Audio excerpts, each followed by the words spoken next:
tanpa kita nak perlu bagi tahu kepada rakyat begini. Tetapi peristiwa-peristiwa yang berlaku menunjukkan bahawa penjajaran palsu mereka itu hari ini memakan diri mereka balik apabila mereka mengeksploitasikan isu Melayu Islam yang merupakan teras kepada wujudnya kerajaan Perikatan Nasional hari ini. Maka itulah contoh tadi yang disebut oleh Dr. Ismail yang kita nampak, itulah contoh-contoh yang membuktikan pemalsuan atau kepalsuan mereka.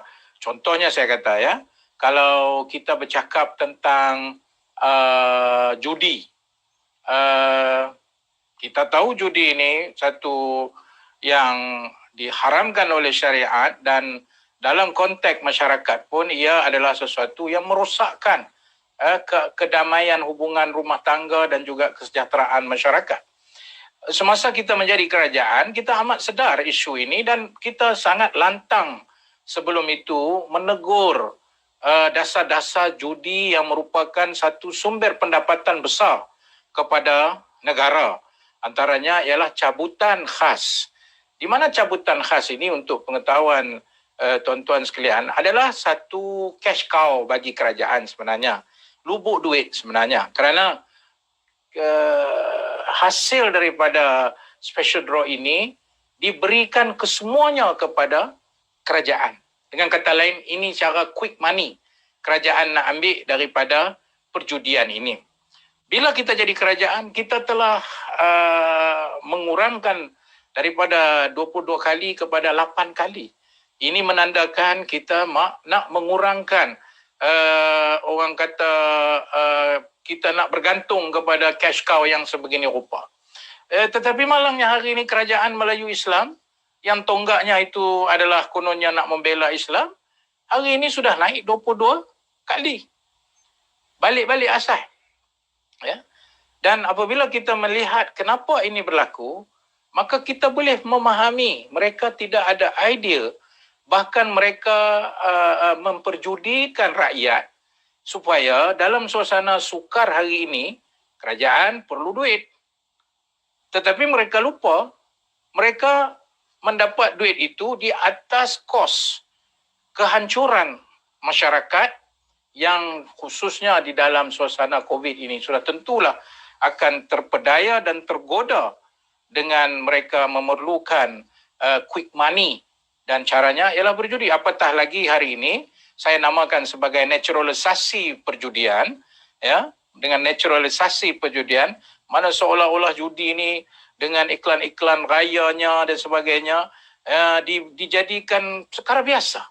Dia dinetralkan. Naturalisasi judi ini bila berlaku pada zaman Perikatan Nasional, bukan pada zaman Pakatan Harapan. Begitu juga kita tengok bagaimana isu-isu yang selama ini dijadikan tunggangan untuk menyerang kita dengan nada yang penuh perkauman sempit dan agama sempit seperti isu sajat. Hari ini sajat, seorang yang dikatakan lemah, mereka tidak mampu mengendalikan sajat. Sekurang-kurangnya pada zaman saya memanggil ibu bapa sajat untuk menegur dan mengambil kaedah untuk menyelesaikan masalah ini dengan meminta sajat membuat satu ujian jantina supaya dengan itu kita dapat selesaikan masalah ini dengan lebih kita panggil berstruktur, bukan dengan orang kata emosi dan sebagainya. Di mana sajat? Tak tahu. Mereka gagal untuk mendapatkan sajat.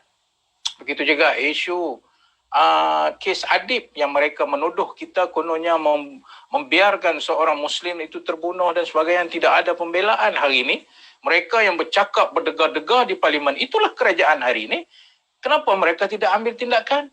Kalau mereka menyatakan mereka ada bukti bagian pun tidak ada. Saya sekurang-kurangnya menjadi Menteri Agama pada waktu itu, Dr. Maher pun ada.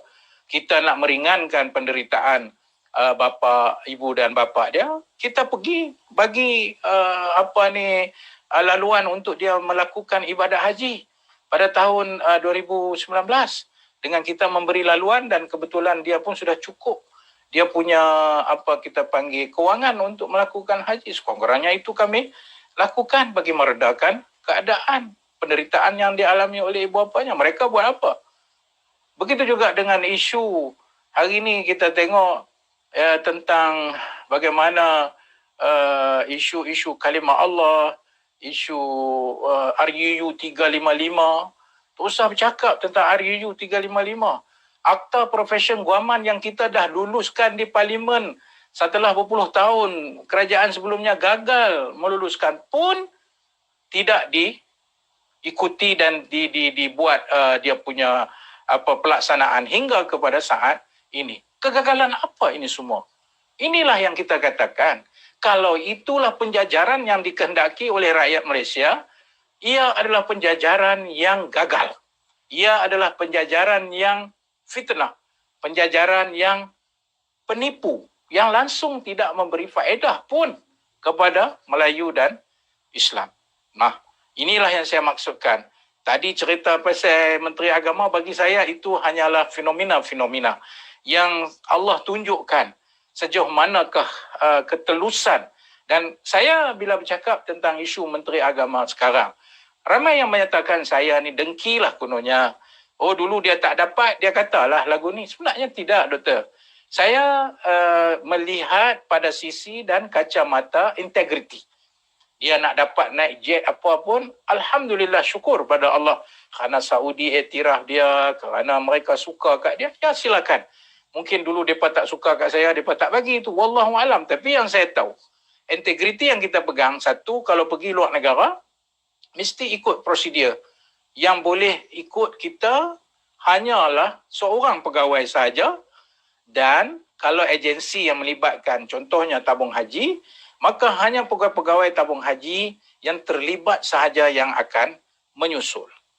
Tidak ada satu entourage, rombongan besar daripada kartel-kartel umrah dan haji yang menikmati kemudahan-kemudahan daripada kementerian ataupun Jabatan Perdana Menteri Bahagian Agama. Sementara kita tengok naik jet, katalah naik jet, okey, tak ada masalah Dr. Mae. Naik jet, silakan. Tapi isunya bukan naik jet tu. Isunya yang duk berekod ramai ni buat apa? Dan kita kenal yang berekod ramai ni ada kepentingan semua. Takkanlah Gubernur Madinah tu punya sayang, suka dekat dia sebab dia ni graduate Arabitah Alam ni, suka dekat dia sebab dia graduate Al-Azhar Universiti Madinah. Yang depa tu apa dia? Yang duk berekod belakang tu apa hal? Jadi itu tidak logik. Semua jawapan itu tidak logik, dan Alhamdulillah bila kita menumpukan kepada sisi integriti yang menjadi perbincangan kita, maka ia mendedahkan sejauh mana tahap integriti yang menjaga agama boleh dipertikaikan. Ini sangat memalukan kerajaan Melayu Islam yang seharusnya menunjukkan kalau piawaian syariah itu seorang yang berjawatan penting tidak akan melakukan sesuatu yang ada conflict of interest. Dan banyak lagi lah cerita-cerita yang kita dengar yang hari ini kehadiran mereka itu bukan untuk benar-benar nak bela Melayu Islam, tetapi lebih kepada untuk berkuasa walaupun dengan cara yang tidak demokratik, dengan menjadikan Islam Melayu sebagai tunggangan untuk mereka menimbulkan kebencian dan kemarahan rakyat Malaysia, khususnya orang-orang Melayu. Jadi itulah jawapan saya, Dr. Mae. Saya nak jelaskan kepada rakan-rakan, tidak ada apa perasaan dengki atas apa yang berlaku. Ia lebih kepada soal integriti dan lebih penting